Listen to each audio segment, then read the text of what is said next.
Putin não esperava essa traição. Por 200 anos, a única rota terrestre entre a Ásia e a Europa passava pela Rússia. Da Rota da Seda ao Transiberiano, quem cruzava pagava um pedágio a Moscou. Isso não era apenas comércio, era hegemonia geográfica, influência geopolítica, bilhões de dólares em receita, e Putin tinha certeza de que esse monopólio duraria para sempre.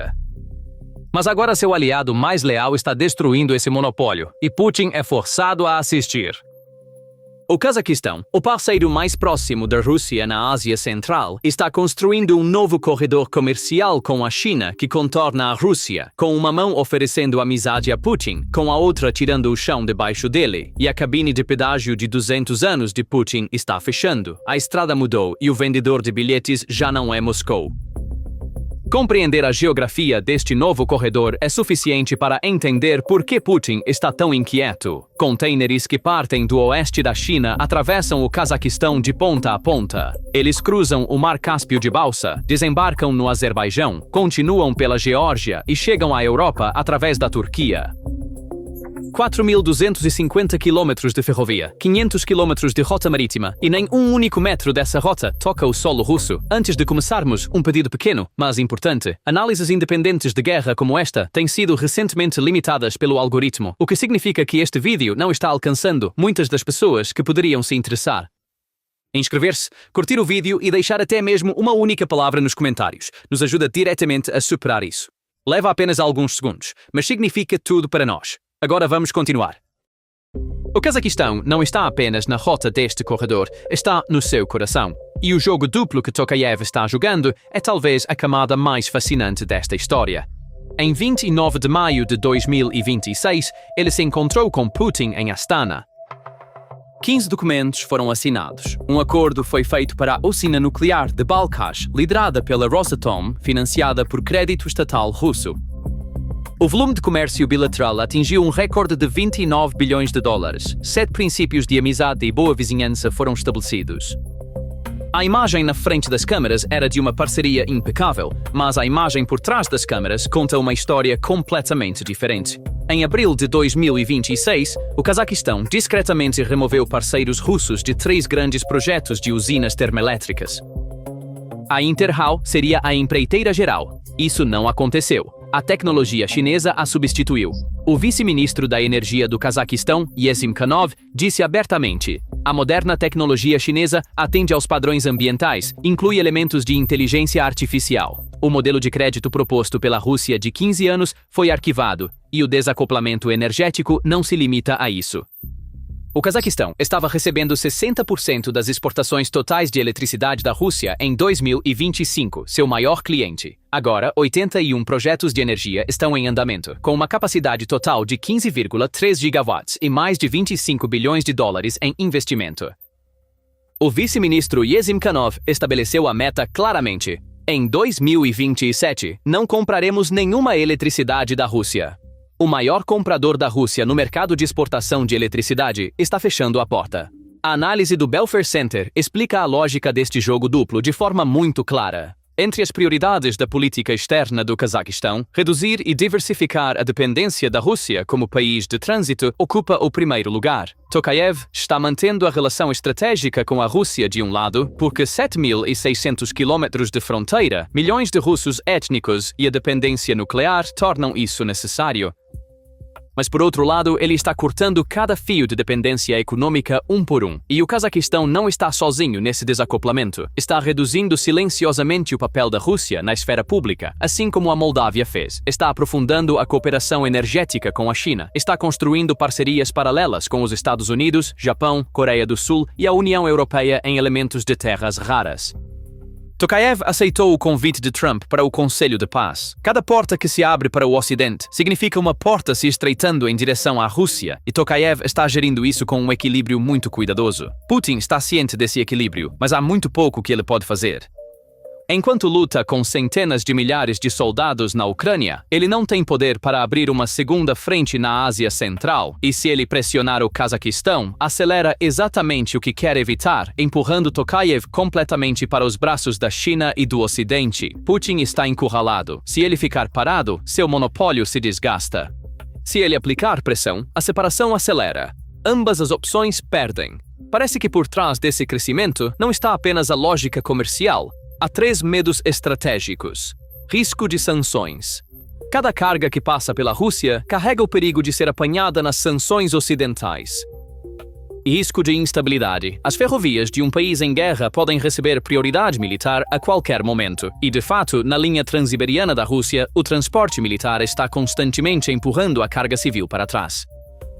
Risco político. Putin pode impor um embargo amanhã a um país que ele chama de aliado hoje. Quando esses 3 riscos se combinam, a direção do comércio mundial está mudando silenciosamente, e o custo dessa mudança está sendo cobrado mais pesadamente de Moscou.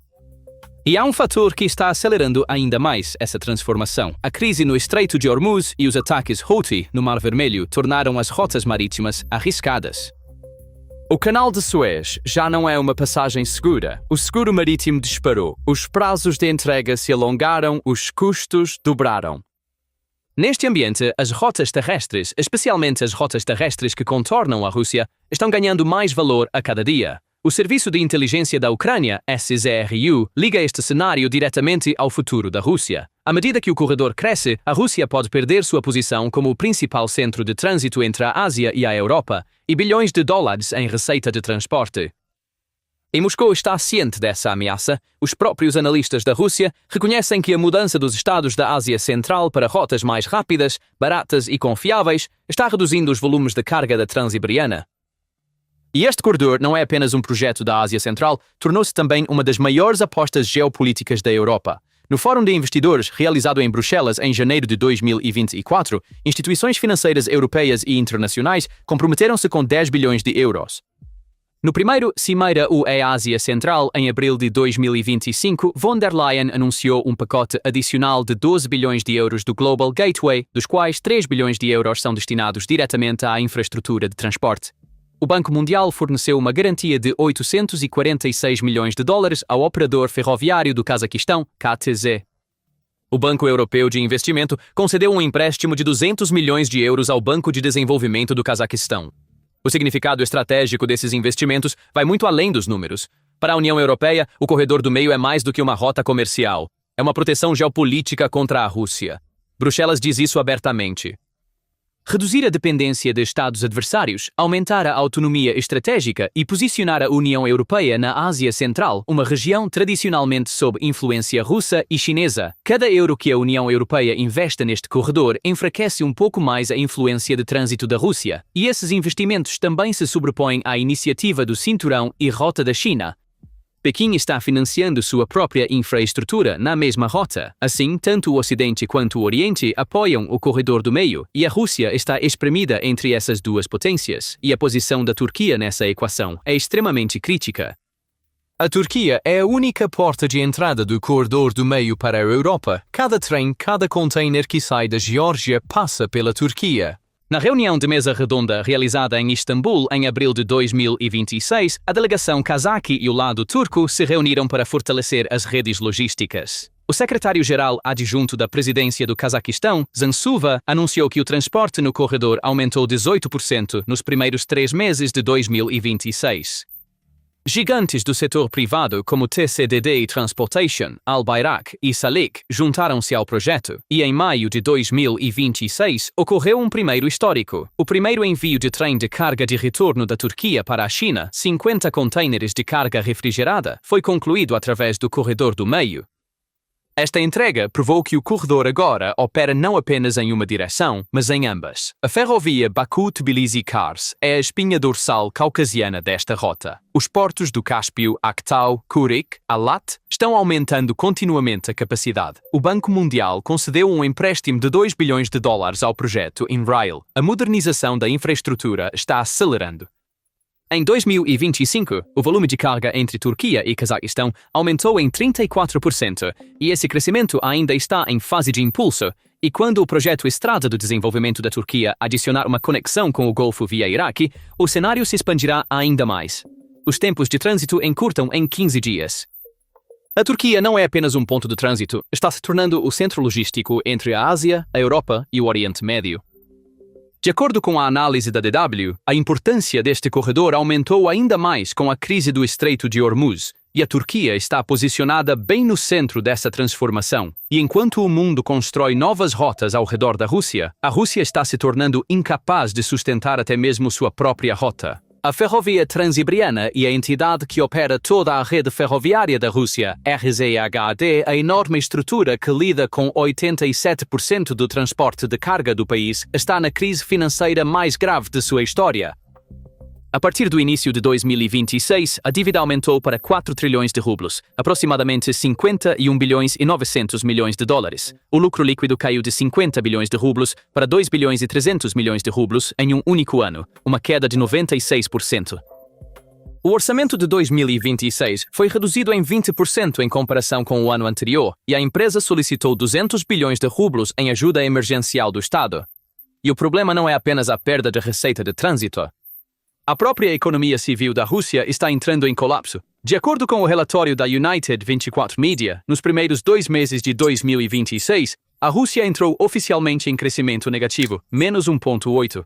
Dados de carga ferroviária mostram que a economia civil tem, na verdade, estado sufocada desde 2022. O Estado mascarou isso com gastos massivos em guerra. Uma economia saudável movimenta grandes quantidades de bens civis básicos. Na Rússia, esse volume de transporte está constantemente caindo.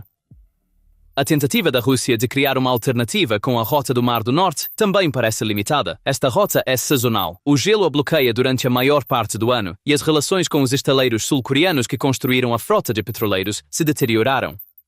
Seul agora está posicionada contra a Rússia. A capacidade técnica para expandir a Rota do Norte está diminuindo. Parece que a Rússia entrou em um ciclo vicioso. A guerra desgasta as ferrovias. Ferrovias desgastadas estrangulam a economia civil. A economia estrangulada reduz as receitas de trânsito. A queda nas receitas torna impossível investir nas ferrovias. A RZHD quer comprar 400 novas locomotivas e 190 vagões de passageiros, mas o orçamento foi reduzido em 20%. A manutenção da infraestrutura está sendo adiada. Vagões parados estão entupindo as linhas principais. A eficiência está caindo. E enquanto esse colapso está acontecendo, a carga está fluindo ao redor da Rússia. O corredor do meio cresce um pouco mais a cada mês, enquanto o Transibriano encolhe um pouco mais. A admissão do analista militar russo Prichin resume este quadro. O propósito fundamental desta rota é criar uma linha da China para a Europa que contorne a Rússia. Os próprios especialistas russos estão cientes da situação, mas não conseguem produzir uma solução. Mas interpretar o quadro de forma unilateral seria enganoso, e a análise de abril de 2026 da Carnegie Endowment cria um efeito de banho de água fria. A realidade é esta. O corredor do meio ainda transporta apenas 6% da capacidade anual de 100 milhões de toneladas do corredor do norte da Rússia. A taxa de crescimento é impressionante, mas o volume ainda é muito pequeno. A Geórgia é a única porta de entrada do corredor para a Europa e um sério gargalo. O orçamento do porto de Anaclia para 2026 foi reduzido de 150 milhões de lari para 50 milhões de lari. Há uma lacuna de investimento estimada em 18 bilhões e 500 milhões de euros para a modernização da infraestrutura, e o investimento do setor privado permanece limitado devido aos volumes de carga a longo prazo e aos riscos políticos. O assoreamento do Mar Cáspio é um problema técnico separado. Requer dragagem, construção de novos cais e terminais, e nenhum desses pode ser resolvido em um mês. A multiplicidade de pontos de transbordo aumenta os custos e cria atrito logístico. Ainda não foi estabelecido um sistema tarifário unificado, e interpretar a relação entre Putin e Tokayev como um puro desacoplamento também seria errado. Os acordos assinados na cúpula de maio são reais. A Rosatom construirá a primeira usina nuclear do Cazaquistão. Milhares de quilômetros de fronteira, milhões de população de etnia russa e décadas de laços institucionais não podem ser rompidos da noite para o dia. Tokayev não está rompendo completamente com a Rússia. Ele está fazendo uma diversificação controlada. A diferença é importante, mas, da perspectiva da Rússia, o perigo real não é o volume de hoje, é a tendência. Uma linha que era quase zero em 2022 cresceu 25 vezes em 4 anos. A União Europeia investiu 22 bilhões de euros. O Banco Mundial forneceu garantias. A China está financiando infraestrutura sob a iniciativa Cinturão e Rota. Esses investimentos estão tornando a reversão extremamente difícil. Trilhos de trem podem ser arrancados, mas portos, terminais e sistemas aduaneiros criam estruturas permanentes. E uma vez que os trilhos são colocados, a carga flui para esses trilhos como uma lei da física. E o verdadeiro significado estratégico do corredor do meio vai muito além dos volumes de comércio. Este corredor é o símbolo do desligamento do Cazaquistão da Rússia. E se o Cazaquistão se separar, o dominó começa. O Quirguistão pode seguir o Cazaquistão. Já reabriu discussões sobre a transição para o alfabeto latino. O Uzbequistão juntou-se à parceria transcaspiana e está negociando acordos comerciais separados com a União Europeia. O Turcomenistão está expandindo seus portos no Cáspio. A Arménia está discutindo a retirada da CEI. O governo Pashinyan lembra do fracasso da garantia de segurança da Rússia em Karabakh em todas as oportunidades. E cada uma dessas separações enfraquece a União Econômica da Eurásia de Putin, seu sonho de criar sua própria União Europeia um pouco mais. Putin estabeleceu essa união para ligar economicamente o espaço pós-soviético a Moscou, mas os membros estão se voltando para parcerias alternativas um por um, e a união permanece no papel, mas está se esvaziando efetivamente. Essa transformação é o mesmo processo que vimos na Moldávia, mas em uma escala muito maior. A Moldávia deixou a comunidade dos Estados independentes, mudou sua linha energética, mudou seu idioma, expulsou comandantes russos e entrou no caminho da unificação com a Romênia. Um país de 3,5 milhões desmantelou sistematicamente a influência de 30 anos da Rússia. O Cazaquistão está aplicando a mesma fórmula: reduzir a dependência energética, diversificar as rotas comerciais, construir laços institucionais com o Ocidente e a China, mas com 19 milhões de pessoas e a maior economia da Ásia Central. Moldova é uma xícara, o Cazaquistão é um oceano. O impacto será proporcional. A análise da Forbes.ru confirma o medo de Moscou em relação a isso. O desenvolvimento sistemático da China do corredor médio, das conexões do Cáspio e das rotas de desvio ao sul aponta para uma mudança estrutural e de longo prazo, com o potencial de marginalizar a Rússia no comércio eurasiático e eliminar seu papel histórico como intermediário entre a China e a Europa. Antes da guerra, o corredor do norte funcionava sem problemas. Não havia sanções, o risco era baixo, a infraestrutura estava pronta. Ninguém tinha uma razão urgente para investir bilhões de dólares no corredor do meio. A guerra de Putin criou essa urgência. As sanções tornaram o corredor do norte arriscado, provaram que a Rússia é pouco confiável e enviaram ao mundo a mensagem: passar pela Rússia agora é perigoso. Putin ia engolir a Ucrânia com a guerra, mas a guerra engoliu o império de trânsito da Rússia. No entanto, o monopólio de Putin não está apenas se desfazendo nas rotas terrestres de comércio da Eurásia. Enquanto o Kremlin sangra logisticamente e economicamente na Ucrânia, uma nova frente tecnológica está se abrindo no Pacífico Asiático que esmagará as estratégias militares mais confiáveis da Rússia e da China. O que destruiu décadas de cautela da noite para o dia. O gatilho final foi a crise do Estreito de Hormuz no início de 2026. Quando o Golfo foi paralisado por enxames de drones, todos os alarmes em Tóquio soaram. O Japão obtém a maior parte de sua energia através de petroleiros de Hormuz. Ver esse estreito ser fechado por drones baratos provou que nem o guarda-chuva dos Estados Unidos, nem as leis pacifistas sozinhas podem garantir segurança. Mas esse foi apenas o gatilho final. O Japão já enfrenta 3 potências nucleares simultaneamente, e em 2026 essa equação atingiu um limiar crítico. Sudoeste da China. Em 2025, os navios da guarda costeira ao redor das ilhas Senkaku atingiram uma frequência recorde, quase todos os dias, uma tática sistemática de desgaste. Os planejadores militares japoneses sabem que, em uma crise em Taiwan, a China inundaria os céus com dezenas de milhares de drones baratos. Caçá-los com mísseis de milhões de dólares não é sustentável, mas fazê-lo com drones interceptores de 2 a 3 mil dólares é. Terra A1 é um antídoto assimétrico projetado para neutralizar a superioridade numérica da China através da relação custo-benefício. A China já desenvolveu drones kamikaze de longo alcance, semelhantes ao Shahed. O FL-300D da Norinco tem alcance de 2.000 km a aproximadamente 10 mil dólares por unidade. Contra ameaças de drones em massa, a defesa aérea tradicional é economicamente insustentável.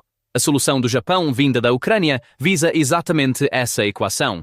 O impacto na China não é apenas técnico, é estratégico. A integração do Japão na OTAN mostra a Pequim quão rapidamente a Aliança Ocidental pode se unir a aliados asiáticos em uma crise. Para os planos da China em relação a Taiwan, isso é uma prévia, e Pequim sabe disso, respondendo a cada movimento japonês com acusações de militarismo. A intensidade da reação mede a eficácia dos movimentos. De uma perspectiva mais ampla, a ponte de drones Japão-Ucrânia também expõe os limites da aliança de amizade sem limites de Putin. Enquanto a Rússia luta na Ucrânia, seu parceiro estratégico mais próximo, o vizinho da China, o Japão, adota a tecnologia do inimigo para produção em massa. A parte norte do mapa também está repleta de questões não resolvidas para o Japão. Nenhum tratado de paz formal foi assinado entre o Japão e a Rússia desde a Segunda Guerra Mundial. A disputa pelas Ilhas Kurilas permanece sem solução.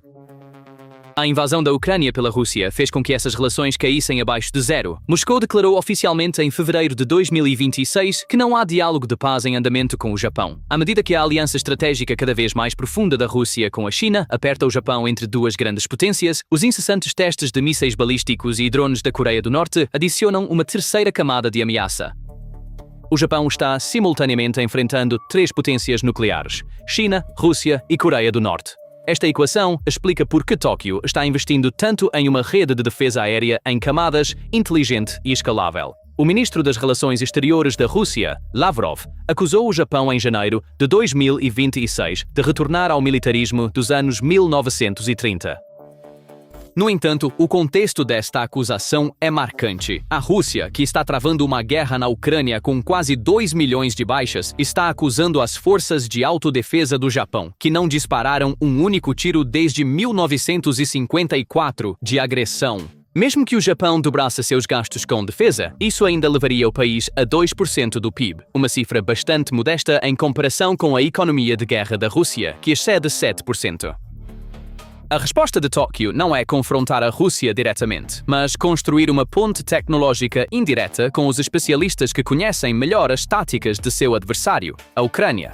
A experiência defensiva da Ucrânia contra drones russos, táticas de guerra eletrônica e enxames de Shahed é um ajuste perfeito para o Japão, e essa transferência de conhecimento não é unilateral. Os semicondutores avançados do Japão, sensores de precisão e capacidades de inteligência artificial têm o potencial de transformar os drones da Ucrânia.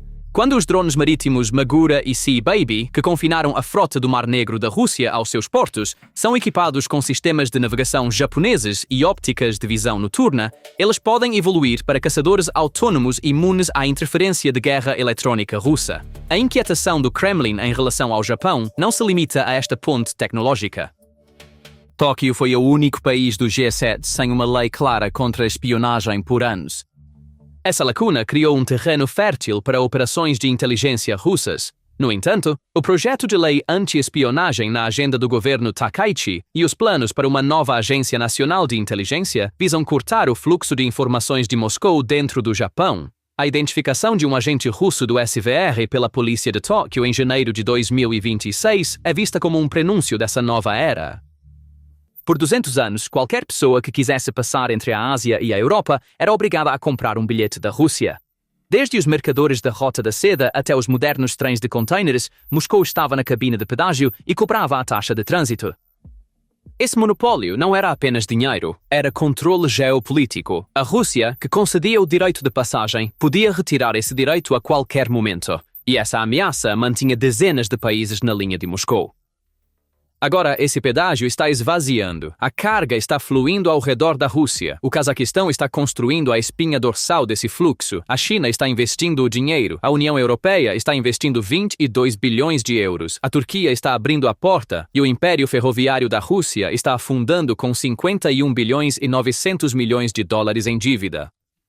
Quando a Rússia se mostrou pouco confiável, até seus aliados mais próximos começaram a buscar alternativas, e a alternativa já não é mais teórica. Seus trilhos foram colocados, seus portos foram construídos, seus trens estão funcionando. O privilégio geográfico de 200 anos da Rússia está silenciosamente chegando ao fim.